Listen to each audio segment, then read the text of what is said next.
I denne her video skal vi kigge på et par egenskaber, som logaritmefunktionerne har.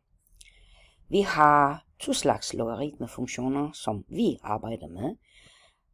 Det er 10-tals-logaritmen og naturlig logaritme. 10-tals-logaritmen har kun grundtallet 10, så vi behøver, det vil sige, her forneden står 10. Lad os lige skrive log 10x. I kan sige, at automatisk bliver der skrevet grundtallet 10. Hvis jeg har naturlig logaritme, så naturlig logaritme 10x, så bliver der bare ln 10x. Så det er log 10x. De her 10 grundtal skriver vi ikke. Det er kun GeoGebra, der gør det. Og naturlig logaritme betegnes med ln. Så lad os kigge på de to grafer. Vi har 10-tals logaritmen her med grøn og naturlig logaritme med rød. Så hvad er så specielt ved de her grafer? Hvis vi prøver at forstørre grafen, så vi kan sige, hvad der sker med grafen, når de nærmer sig y-aksen, så kan I sige, at de ikke rører y-aksen. De skærer aldrig y-aksen. De siger vi, at y-aksen er asymptote til de her grafer. Så altid logaritmefunktionerne har y-aksen som asymptote. Hvis I undrer, hvad en asymptote er, det er en linje, som en graf nærmer sig til, uden aldrig nogensinde at skære den. Og i de her tilfælde, den linje sammenfalder med y-aksen. Vi har nogle vigtige punkter. I kan sige her x er lige med 1, hvor begge grafer går igennem. Så hvad betyder det? Lad os nu se. Hvis vi kigger på de her punkt har x-koordinaten 1, y-koordinaten 0. Så det vil sige, hvis jeg skulle udregne f af 1, så forventer jeg selvfølgelig 0. Hvis jeg udregner g af 1 for den naturlige logaritme, så får jeg også 0. Så derfor begge grafer går gennem punktet 1, 0. I kan se, at jeg laver de her udregninger i algebra-vinduet, fordi CAS er gået amok af en eller anden grund. Så indtil CAS måske bliver går igen til at arbejde i, så bruger vi algebra-vinduet til at lave de her udregninger. Godt, så hvad ellers har vi? Lad os nu kigge på, hvad der sker, når x er lige med 0. Så lad os først log til 0. I kan sige, at log til 0 er minus uendelig. Hvad med ln til 0? Det er også minus uendelig. Så hvordan skal vi forklare det? Altså, de vi har udregnet her, det er funktionsværdier. Det vil sige y-værdierne. Og det er klart, når vi kigger på grafen, at x-værdierne, eller x-variablen, antager værdier fra 0 til plus uendelig, eller uendelig, siger vi. Så det vil sige, at den tilhører de positive reelle tal, for reelle tal kan være både positive og negative, ja, hvis vi husker de reelle tal mængde. Så her har vi definitionsmængden kun er plus, det vil sige x kun antager positive reelle værdier.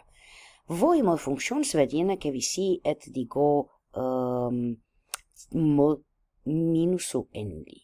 Og de kommer ind på, hvordan vi kigger på grafen. Kigger vi på grafen den her vej, lad os nu tage en af gangen. Vi tager den grønne for 10-tals logaritmen. Så hvis vi siger, x går mod 0, det vil sige, at vi kigger den her vej, så vi betragter grafen sådan der, så kan vi sige, at definitionsmængden er stadigvæk fra 0 til uendelig for x, men funktionsværdierne kan vi sige, at de går mod minus uendelig, for de fortsætter nedad. Ja? Omvendt, hvis vi kigger på grafen den her retning, så det vil sige fra venstre til højre, så kan vi sige, når x går mod uendelig, fra 0 mod uendelig, så funktionsværdien går mod uendelig. Så det er sådan, vi skal fortolke de her grafer. Og de er fuldstændig det samme for den naturlige logaritme. I kan også sige, at den naturlige logaritme vokser hurtigere end den 10-tals logaritme. Lad os kigge også på nogle andre eksempler. Hvis jeg tager nu, hvad skal vi sige? Jeg vil gerne udregne 10 i potensen log til 5. Log til 5. Ifølge definitionen, så fordi 10 eksponentielle funktionen med 10 grundtal opløftet i logaritme, vil de altid give de her argument, som er i parentes, ja? Fordi 10-talspotensen med logaritme, 10-tals logaritme, de er omvendte funktioner. Så vi vil meget gerne have, altså den her værdi, det vil sige, det der står i parentes, at de er resultatet. Og de passer. Lad os nu kigge på den naturlige logaritme. Så jeg skriver e, det er bogstavet e, ja, opløftet i ln til 3. Lad os nu.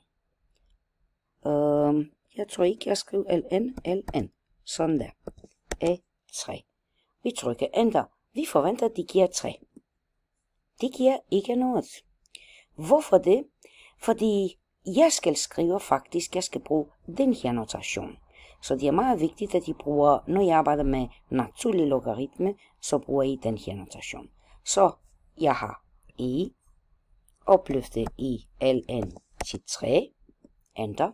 Det giver 3. Så pas på. For 10-tals logaritmen, de går an, selvom det er også ønskeligt, at de bruger den her, lad os lige rykke, at I også bruger den her funktion, men det er ikke så problematisk.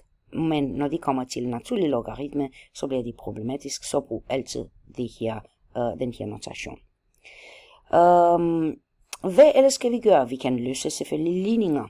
Hvis jeg har en ligning, lad os nu sige, naturlig logaritme 2x er lige med, jeg ved ikke, 5.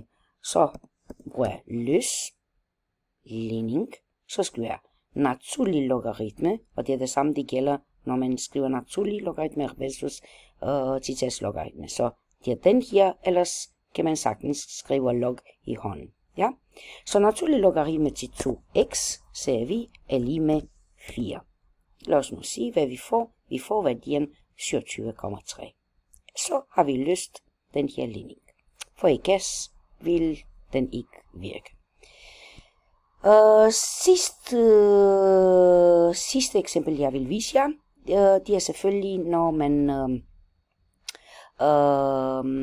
man udregner nogle forskellige værdier, og de er ln til i, for eksempel. Så jeg udregner naturlig logaritme til i, hvor ln til ikke ln til i, ln til 10, undskyld, vil jeg få en anden værdi. Så jeg skal lige passe på, det er ikke det samme ting. Jeg kan også tage omvendt log til e. De har den her værdi, hvor log til 10 selvfølgelig har den 1.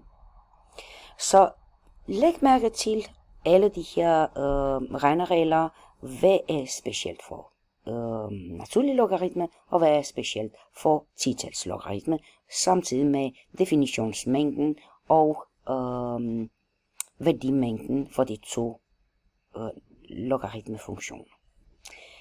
Jo mere jeg arbejder med det, desto bedre bliver I til det. Men typisk så er de enten grafisk i forbindelse med nogle andre typer opgaver, eller nogle enkelte ligninger, man løser, hvor man anvender logaritmefunktioner. Så går arbejdsløst.